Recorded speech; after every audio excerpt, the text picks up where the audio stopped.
Hello everyone, आप सभी का स्वागत है आपके अपने यूट्यूब चैनल RS50S क्लासेस में। और आज की इस वीडियो में लेकर के आए हैं टेंथ का फिजिक्स एक चैप्टर है, प्रकाश का प्रवर्तन। टेंथ की फिजिक्स में पूरे 6 चैप्टर पढ़ने।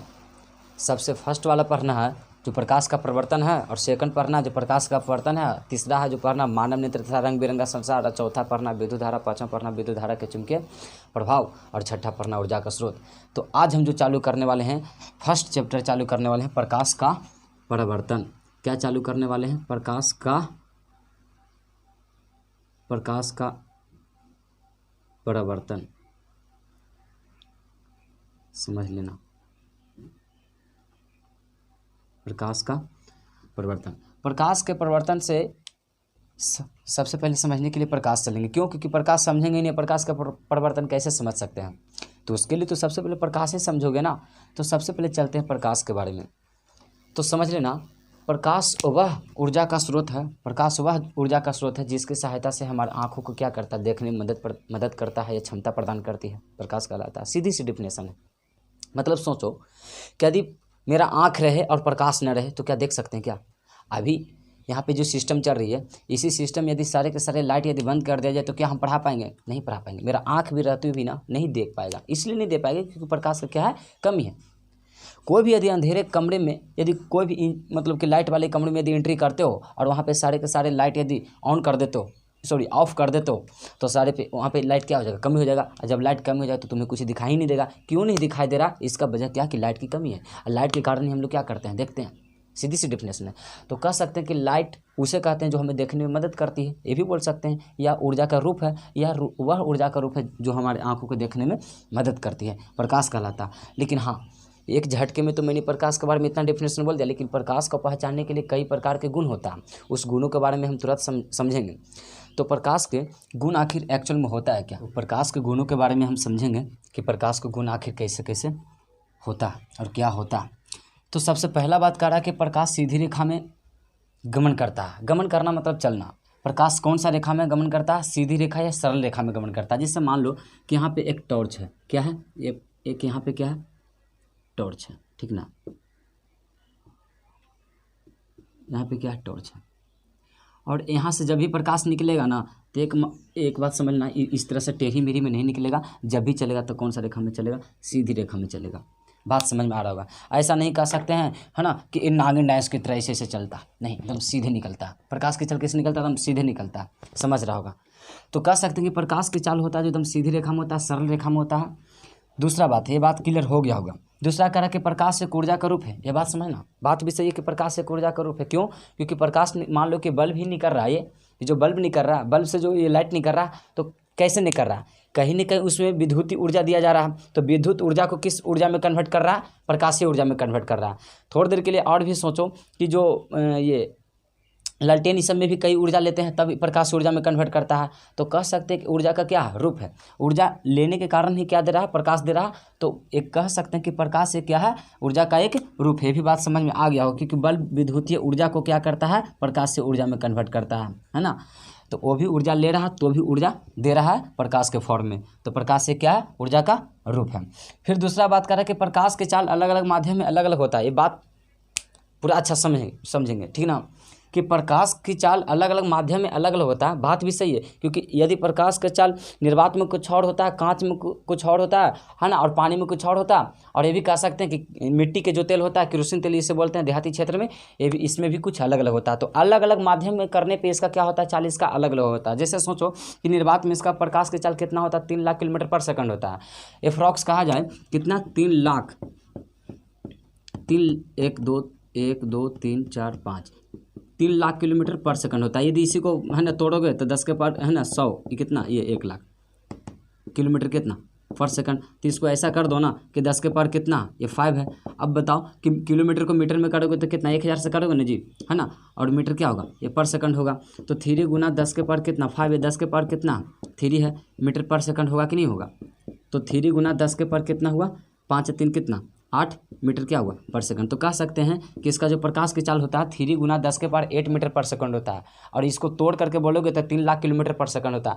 यहाँ पे मीटर पर सेकंड होगा, यहाँ पे किलोमीटर पर सेकंड होगा, यहीं पे ध्यान देना बातें। तो प्रकाश की चाल निर्वात में कितना होता है? 3 लाख किलोमीटर पर सेकंड होता है। निर्वात बोले या हवा बोले। अब चलता है एक माध्यम हुआ, अब दूसरे माध्यम में चेंज करता हूँ। जैसे मान लो कि पानी में लेकर के चलते हैं तो पानी प्रकाश की चाल कम होगा ना, तो पानी प्रकाश की चाल कितना होता है? 2.5 लाख किलोमीटर पर सेकंड होता है। और कम क्यों होता है ये भी मैं बात इसी वीडियो में बताने जा रहे हैं, सोचना।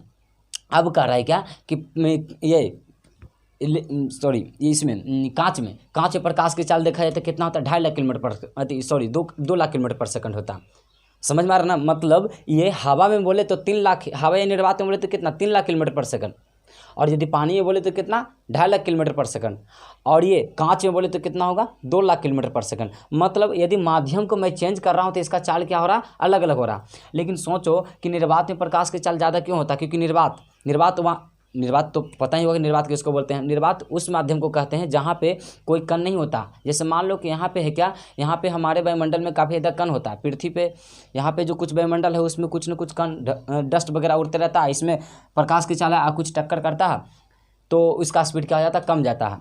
फिर निर्वात ऐसा माध्यम, वहाँ पे कानून होता ही नहीं तो वहाँ पे स्पीड तो ज़्यादा होगा ही। क्यों? क्योंकि समझ सकते हो कि एक बोल बम का मेला और एक खुली मैदान, दोनों में से मान लो कि हम दौड़ना स्टार्ट करते हैं कि यहाँ बोल बम के मेला में मैं जब दौड़ना स्टार्ट करता हूँ बोल बम के मेला में और यदि एक खुली मैदान में, तो दोनों में हमको कहाँ ज़्यादा स्पीड होगा? यहाँ पे होगा, खुली मैदान में होगा। क्यों? क्योंकि यहाँ पे कोई उतना लोग रहेंगे नहीं, आराम से हम निकल सकते हैं, सराक से निकल सकते हैं। लेकिन यदि वहाँ पर देखा जाए बोल बम के मेला में तो वहाँ पे काफ़ी ज़्यादा लोग रहते हैं, आदमी लोग, वहाँ पे हमको जाने में क्या हो जाएगा? कुछ न कुछ कठिनाई होगा, सबको इधर उधर ढकेलना पड़ेगा। तब मेरा स्पीड, मतलब कह सकते हैं कि मेरा स्पीड जितना यहाँ खुली मैदान में रहेगा उतना मेरा बोल बम के, है ना, मेला में उतना स्पीड नहीं रहेगा। इसी तरह से सोचो कि निर्वात एक ऐसा माध्यम है जहाँ पे कोई कण होता ही नहीं है, प्रकाश, है ना, कण होता ही नहीं, सीधे प्रकाश आता है, सीधे क्या होता है? पार होता रहता है। इसलिए इसका प्रकाश की चाल क्या होता है? ज़्यादा होता है। और जब ये पृथ्वी पर आता है तो कई प्रकार के कण मिलते हैं, इस कण में टकराता है तो इसका, है ना, इस कण, जब ये कण मिलता है वायुमंडल में हमारे क्या मिलता है? कण मिलता है। इस तरह से इसे कण होता है। और जब समझना एक बात कि जब ये कण पे टकराया ना तो इधर उधर क्या होता है? भागने लगता है प्रकाश। और जब इधर उधर भागने लगता है, इसी माध्यम को क्या बोलते हैं? इसी प्रोसेस को क्या बोलते हैं? परिकिरण बोलते हैं। जब वहाँ से प्रकाश निकलती है, यदि कण में टकराता है और टकरा करके चारों ओर जो फैल जाता है, अपसरित हो जाता है, इस घटना को क्या बोलेंगे? परिकिरण बोलेंगे। सोचो, इसी में डिफिनेशन होता है परिकिरण का। तब यहाँ से आया तो फिर पानी में टकराया तो पानी में और इसका स्पीड कम हो जाएगा, क्योंकि और वहाँ पर रुकावट देने के लिए चीज़ आ गया। अब बताओ कि पानी तो मुलायमगर होता है तो इसीलिए उसमें प्रकाश की चाल थोड़ा आसानी से पार कर जाएगा। लेकिन उससे कहीं कठोर होता है कौन? कांच होता है। तो कांच में और उसका टर्न होना पड़ जाएगा। प्रकाश जब यहाँ से प्रकाश, कांच मान लो कि इस तरह से है तो प्रकाश यहाँ से आएगा तो पार भी जाएगा, पार भी हो जाएगा तो थोड़ा सा इस तरह से क्या हो जाएगा? टर्न होना पड़ जाएगा। इस तरह से क्या होना पड़ जाएगा? टर्न होना पड़ जाएगा। तो क्या इसका स्पीड हुआ कि नहीं? सोचो कि एक कागज़ का दीवार है और हम दौड़ना स्टार्ट करते हैं, एक वहाँ पे दीवार ही नहीं कोई चीज़ का, तो कागज़ का दीवार है, लेकिन दीवार है ना, वो आखिर स्पीड तो कुछ ना कुछ तो रोकेगा। लेकिन एक जगह पे दीवार ही नहीं है, एकदम डायरेक्टली, है ना, खुली जगह जैसा, तो वहाँ पे स्पीड मेरा क्या हो जाएगा? फास्टली हो जाएगा। तो इसलिए हम कह सकते हैं कि सबसे ज़्यादा जो चाल होता है निर्वात या हवा में होता है। तब कहेगा तो किस में होता है? पानी में होता है, तब होता है कांच में होता है। समझ गया होगा ये बात। अब चलते हैं प्रकाश एक विद्युत प्रकाश, इससे क्या पता चला कि प्रकाश की चाल अलग अलग माध्यम में क्या होता है? अलग अलग होता है। तो प्रकाश एक विद्युत चुम्बकीय तरंग होता है। प्रकाश एक विद्युत चुम्बकीय तरंग होता है, यह बात सही है। प्रकाश में कहीं ना कहीं विद्युत होता है। यदि विद्युत नहीं होता तो जो सूर्य प्लेट बोलते हैं उसको, क्या है ना, जो इस तरह से धूप में जो रखा रहता है ना, यहाँ पे प्रकाश लेती है और प्रकाश लेकर के सारे प्रकाश को एब्जॉर्ब कर करके यहाँ पे विद्युत ऊर्जा में क्या कर देता है? कन्वर्ट कर देता है। या लगता है सूर्य प्लेट या सौर पैनल कुछ करके बोलते हैं, है ना। देहाती क्षेत्र में तो इसे सूर्य प्लेट ही बोला जाता है, जहाँ पे क्या होता है? प्रकाश यहाँ पे आता है और यहाँ पे सारे के सारे प्रकाश को क्या करता है? एब्जॉर्ब कर लेता है और उसको क्या करता है? विद्युत में कन्वर्ट कर देता है। यदि वहाँ पे प्रकाश में यदि विद्युत जैसा प्रोसेस ना रहता तो कैसे उसको करंट में कन्वर्ट करता? तो कहीं ना कहीं तरंग भी होता है और साथ साथ में क्या होता है? विद्युत भी होता है। इसीलिए एक साथ हम कहेंगे तो प्रकाश में विद्युत चुम्बकीय तरंग होता है। ये समझ गया हो गया।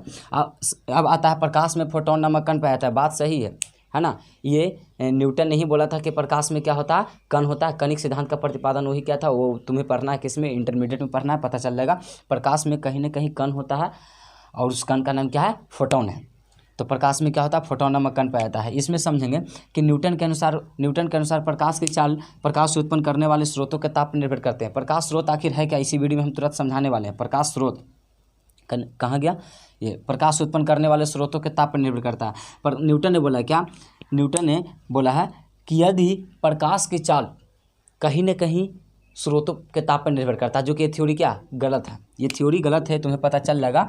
ये पता कब चल जाएगा, है ना, इंटरमीडिएट में पता चल रहा कि जो न्यूटन ने थ्योरी दिया था ये गड़बड़ दिया था। न्यूटन ने बोला कि प्रकाश की चाल यदि प्रकाश की चाल उसी पे डिपेंड करेगा जो जितना ज़्यादा गर्म होगा। सीधी सी बात समझो, जो जितना गर्म होगा उसी में प्रकाश की चाल ज़्यादा होगा। जैसे बताओ, एक सूरज है ना, और एक मोमबत्ती है। सूरज और मोमबत्ती में सबसे ज़्यादा गर्म कौन है, सूरज है। तो सूरज से इन्होंने बोला क्या कि सूरज से ज़्यादा प्रकाश निकलेगा और मोमबत्ती से क्या निकलेगा, कम निकलेगा, जो कि एक्चुअली में गड़बड़ है। यदि सोचा जाए तो एक लोहा है, लोहा को यदि गर्म कर दो, पूरा लाल कर दो, एक मोमबत्ती ले लो, तो क्या उससे ज़्यादा तापमान तो लोहा में होगा और मोमबत्ती में तो कम होगा। तो क्या यहाँ पे प्रकाश की चाल प्रकाश की चाल इसमें सबसे ज़्यादा कहाँ पे हो जाता है, तो प्रकाश की चाल यहाँ पे सबसे ज़्यादा तो इसी में हो जाता है, मोमबत्ती में। लोहा तो काफ़ी ज़्यादा गर्म है, तो उसमें ना होना चाहिए न्यूटन के अनुसार, इसीलिए यहाँ पे तो थ्योरी तो कटअफ हो जाता है। तो यहाँ पे कटकुट हो जाता है, न्यूटन का थ्योरी एक गड़बड़ हो जाता है। न्यूटन ने बोला था कि प्रकाश की चाल, है ना, प्रकाश उत्पन्न करने वाले स्रोतों के ताप पर निर्भर करता है, जो कि क्या है, गड़बड़ है, रॉन्ग किया था, वो पढ़ना तुमको इंटरमीडिएट में। तो अब हम चलते हैं कि आखिर ये प्रकाश तो मैंने चर्चा कर लिया, लेकिन आखिर ये प्रकाश आया कहाँ से, है ना। तो इसी प्रकाश के बारे में समझेंगे। जहाँ से प्रकाश आता है, जिस वस्तु से प्रकाश आता है, उसी वस्तु को तो प्रकाश स्रोत कहा जाता है। बात समझ में आ रहा है क्या। आखिर ये प्रकाश नाम कहाँ से आया, प्रकाश नाम वाला प्रोसेस आया कहाँ से, तो प्रकाश नाम वाला प्रोसेस वहाँ से आया, है ना, जहाँ से जिस वस्तु से प्रकाश निकला, है ना, उसे क्या बोला गया, प्रकाश स्रोत। जहाँ से प्रकाश आया ना, उसी वस्तु को, जिस वस्तु से प्रकाश आया उस वस्तु को क्या बोला गया, प्रकाश स्रोत। तो आखिर प्रकाश स्रोत क्या है, प्रकाश स्रोत, है ना। स्रोत का मतलब होता है, जैसे समझो कोई चीज़ आना स्रोत कहलाता है। जैसे बताओ इनकम स्रोत, है ना, कहीं ना कहीं इनकम का स्रोत होता है ना, इनकम स्रोत। जैसे ये प्रकाश स्रोत है, तो जहाँ से प्रकाश आता है प्रकाश स्रोत, जहाँ से इनकम आता है जहाँ इनकम स्रोत होता है। तो इसी तरह से क्या समझना, प्रकाश स्रोत। तो सोचो, जिस वस्तु से यदि प्रकाश निकलता है वहीं तो प्रकाश स्रोत होगा। समझ में आ रहा है क्या। जिस वस्तु से यदि प्रकाश निकलता है क्या होगा, प्रकाश स्रोत होगा। जैसे मान लो कि यहाँ पे मेरा क्या है, एक टॉर्च है ना, एक मेरा क्या है, टॉर्च है। इस टॉर्च से, है ना, प्रकाश निकल रहा है, तो ये मेरे लिए क्या हो गया, ये वाला वस्तु क्या हो गया, प्रकाश स्रोत हो गया। ये वस्तु मेरा क्या हो गया, प्रकाश स्रोत हो गया। क्यों, क्योंकि इस वस्तु से प्रकाश निकल रहा है। और यहाँ पे क्या, सूरज है, इससे भी क्या निकल रहा है, प्रकाश निकल रहा है। यहाँ पे क्या है ना, यहाँ पे क्या है, बल्ब है। कुछ न कुछ इससे भी क्या निकल रहा है, प्रकाश निकल रहा है ना, इससे भी प्रकाश निकल रहा है। तो ये सब जितनी वस्तु है जो क्या है, प्रकाश स्रोत है।